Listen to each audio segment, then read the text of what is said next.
Game of the week, in my opinion, and it's not an opinion thing, it's a rematch of the Super Bowl. It's Kansas City, and it's Philly, and it's at Arrowhead, which is, of course, a totally different deal from the neutral site that we saw the Eagles whoop up on the Chiefs what was that, 7 months ago? Yeah. Feels like yesterday. Jeez Louise. Guys, what do you think? What's your lean?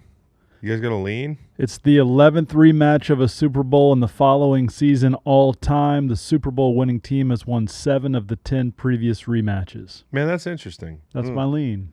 Revenge doesn't mean anything. I mean, how does Kansas City explode for a chunk play? I don't, and that's the juju. That's one of the biggest questions. That's one of the biggest questions I have. And Worthy's practicing. He is. It would shock me. You know, this sounded like it would be like a longer term deal. Separated shoulder. What about it? He feels a little bit differently now.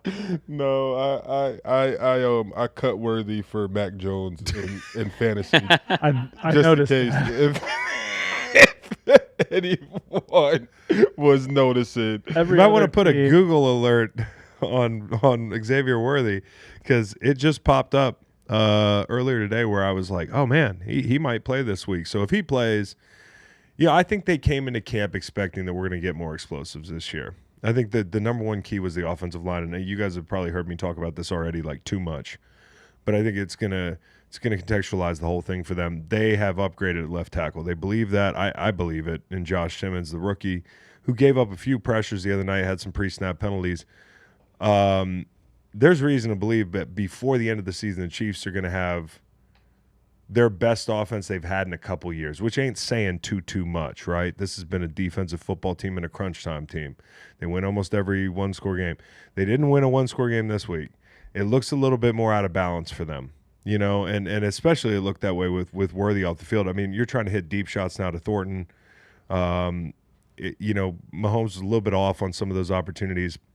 The guard position is a huge concern, but if they have time, and I'm talking about Kingsley Suamataia, nice, BYU, who they moved in from tackle, I really worry about him, whether it's a Jomo or Jalen Carter. I think both those guys, and by the way, having Jalen Carter play at all is like a huge lift, so we just kind of keep him close to Dom during pregame.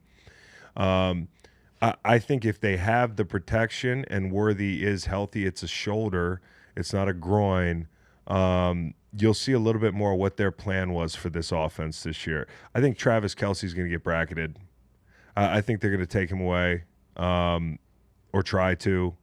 And Hollywood Brown had like fucking 30 targets last week. If Worthy isn't hurt, like, what is he going to do? Catch every rock and go down right immediately or run out of bounds immediately? Because it's just – a shoulder. I know, but you catch the ball, you fall wrong, you catch the ball, you get sandwiched, you get hit, or someone tackles you hard into the ground. I feel like you're doing that little wiggle to the side. Well, the good thing for Worthy is, and he'll catch some crossers. They're going to go mesh when the Eagles try to man up. They're going to go mesh, but for the most part, it's Worthy in the sideline, or Worthy in a deep ball, or Worthy on a jet sweep. Like, those are the things that open up for them that make linebackers' eyes. It makes it a little bit harder on you. And if the Chiefs are gonna dink and dunk, right, which they did a lot with Hollywood Brown, a lot of what he's catching is underneath stuff, then you're gonna contend with two of the best.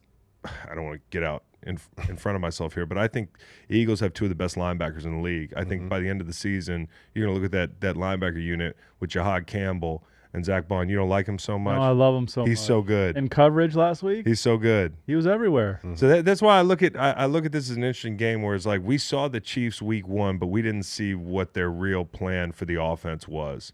And it's a delicate balance when you're already down your best receiver and your best screen guy, the dirty work guy, and Rashee Rice. So I think what's interesting is you've got this extended rest. Both the Eagles and the Chiefs are on extended rest before their week 2 matchup. Since 2018, when both teams are on an extended rest, 8+ days, the under is 108-66 and 2. That's hitting at about a 62% clip. For the non-gamblers out there, I guess what we mean to say is it might not be fireworks. And I think when you looked at Kevin Patullo's strategy week one, it was let's not take a lot of chances. We don't have to.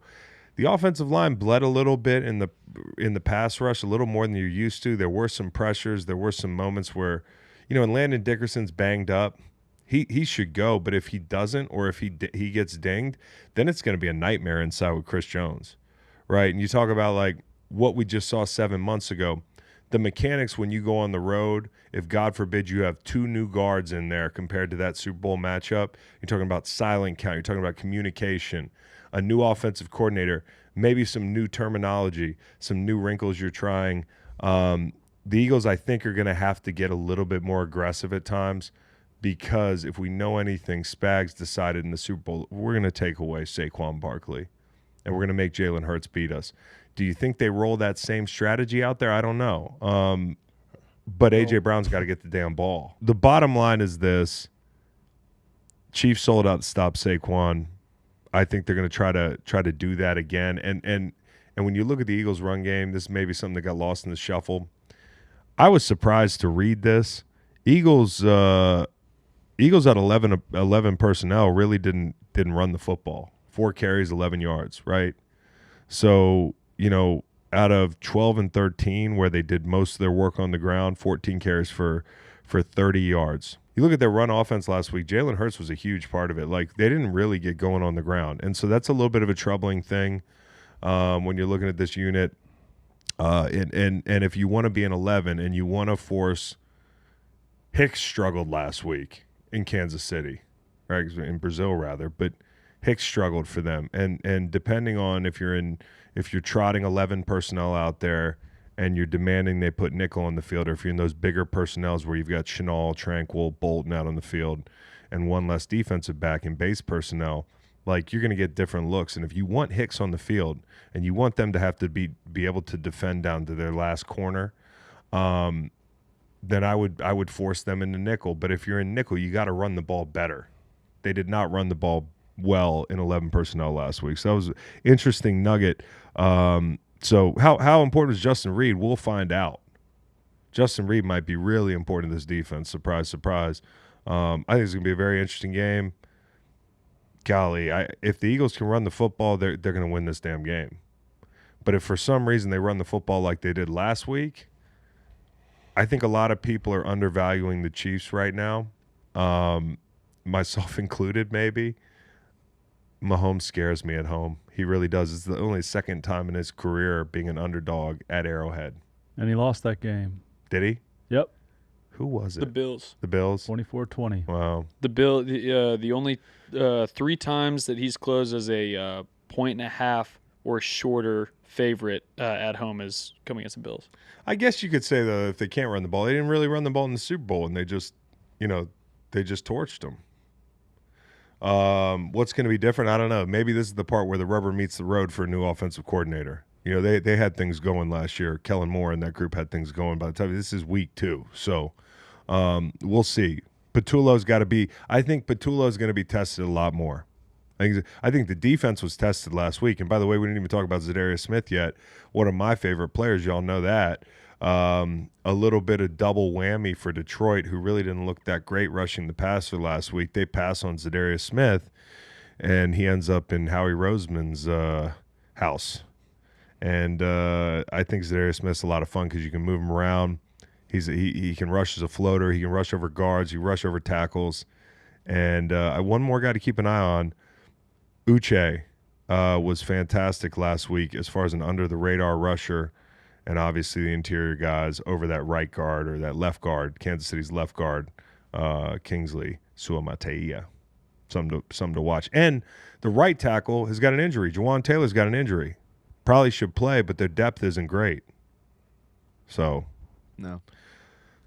Question for Chris and Nate. If Worthy is in the lineup, we can probably assume he's going to be wearing one of those shoulder harnesses. Yeah. Did you guys ever wear one of those? And do you see that impacting like catch radius? The little AC, joint, the little AC joint. I had to wear one in college when I had a bad AC sprain, and I made him take it off. I'm not gonna lie. Immediately. The only thing that makes that shit feel better is a cortisone shot. Just shoot me that up. Deep shot onto your bone. Yep. And it hurts like hell watching it go in. But 5 seconds after you get that shot, bro, you're like, you're like, what injury for the next next 2.5 hours? You're like, what injury? Like, it's actually scary. Some of the shots you get because like something like your rotator cuff or your shoulder, your arm. It's like when you like, even if you slightly hurt your arm or your shoulder, you can feel it. But when you get that shot, like. All that, you don't feel that anymore. And when you really think about that mentally, it's kind of scary. Well, it's numbing the area. Yeah. And on top of that, you can throw the Toradol in there, the Ultram, just everything. Well, they're giving guys epidurals now. I didn't know you can get that in the locker room. You can get epidurals? I thought, honestly, not just for pregnancy. Yeah. Yeah. It's also for Matt Stafford. I don't think. Because he's sleeping on that fucking Serta. Yeah, we are. It's just more and more things we do He's as football players. It's kind of crazy to think about that. Yeah. Hey, imagine you tell your wife that had a baby before, like, yeah, babe, I got an epidural today so I can go out there and get 5 tackles. Yeah. You try getting 5 tackles after giving birth. No, that's harder. Definitely harder. That's harder.